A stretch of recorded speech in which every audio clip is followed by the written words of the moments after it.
What's up? What's up? What's poppin'? Hey, yo, it's Nate Dogg 916 coming at you live from Sacramento. Hey, what's going on, man? Y'all know what to do. Hit that like, that subscribe, and the notification bell if you like watching my content, man. And share my videos with people that you think might find something interesting in them, please. And leave a comment. Leave a comment. If you got any other comments that you don't want to leave, tell me a story, anything like that, hit me on IG at nate.dog916. That's nate.dog916 on IG. If you don't got IG, I got an email. Ask NateDog916. ASK NateDog916 at Gmail. Hey, so check this out. So today's topic, right, is fake paperwork, right? So I was watching this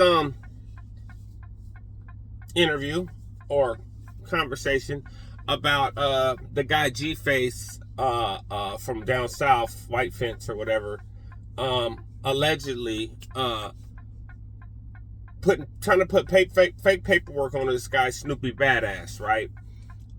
About something about some guy named Droopy. He called him on the phone on No Jumper, and said that he told on him and this and that and this and that, right? And then allegedly it comes out that that was all a fake situation, or that wasn't the case that allegedly Snoopy Badass was accused of getting on the stand for, right? So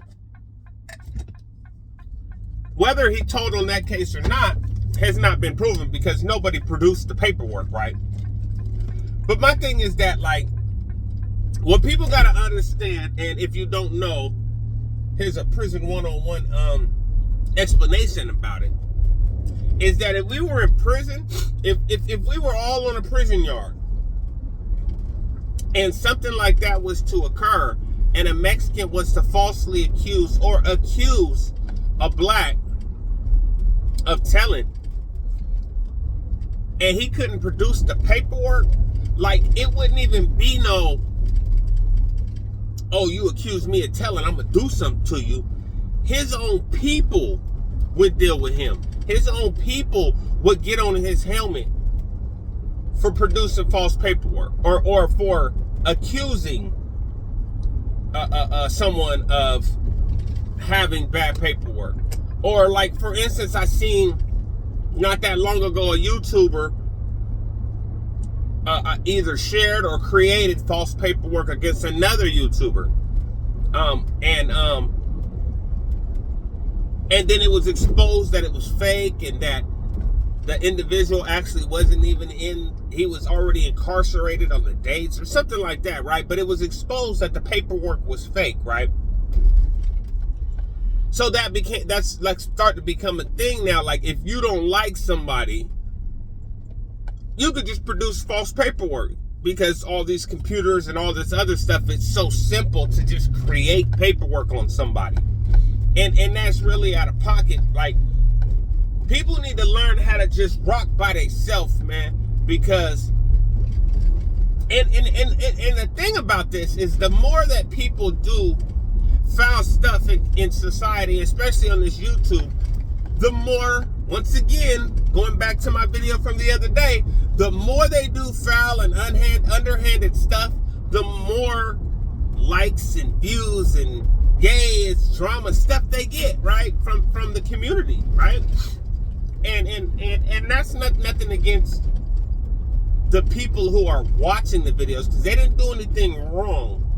And here in this country, we are, that's just like, say there's a car accident. That's why there's always traffic backed up when there's a car accident. Not because the accident's in the way, because everybody is so nosy and want to see what's going on. Some kind of action. Something to break up the monotony of their dull lives, right? Whatever. Yeah. But for somebody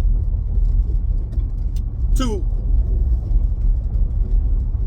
fabricate information about another individual, especially information that in the streets and or in prison can get you hurt really badly, why those are like automatic invitations to violence. And if, like I said once again, if we was in prison, both those people would have had to deal with them, because if they wouldn't have dealt with them, and when I say deal with them, I'm saying deal with them using extreme prejudice, right? I'll let you figure out what that means. Then there would have been an all-out war, an all-out riot, like, because he leaving, whether he leaves because you guys make him leave or not. He leaving. He not staying here. He can't stay here. Neither one of them. Neither one of the two incidents that I heard about would be able to stay there. And in one instance, the people that cooperated it and helped with the situation, they'd have to go too. Like, everybody would have to go. So, and please don't go blowing the internet up to this dude GFace. Look, this is not a shot at you, bro. I'm saying it's a shot at the situation for sure. But I'm not. I'm just talking about something that happened. You know what I mean? But that's whatever too. But like, when you did that, you dang so know, sir, that you don't bring up stuff like that without the actual work. Without the actual work. Because without work, it's just words. You know what I mean? Without work, it's just words. So, but my main point was that it's crazy that the two incidences that I have seen of these happening lately have been from people who have actually been to prison. So it's like, wait, damn, like, you guys know the politics of this stuff. You guys know the politics of paperwork. You guys know the repercussions, the serious situations that can happen because of paperwork. Now, the second one was Mexican paperwork. So that really wouldn't have affected the black community. But the one where GFace had his homeboy say the things allegedly that it wasn't true. Whether he actually told on him or not, I don't know, because I haven't seen the paperwork. But that would have been a black and Mexican issue, and then that would have created controversy, especially if we were on a yard somewhere. And that couldn't have ended well. It couldn't have ended well. It would have ended with somebody being hurt. Who knows who it would have been? You know what I mean? Because once again, the politics. That don't mean the person who did it would have been actually the person who would have got dealt with, but 90% of the time, it would have been that person. So, I'll just leave this short video, basically letting you guys know, man, careful what you say about people if you can't prove it, especially in life. Because if you can't prove it, it ain't no reason to talk about it. And another thing that we practiced as blacks, even though people think that blacks don't politic, if you brought the paperwork, you deal with the paperwork, or you deal with the individual. If you need some help, we'll send you some help. But if you the one that bringing this to the table, you going on that mission, man. You going on that mission. So stay loyal to yourself if you don't stay loyal to nobody else.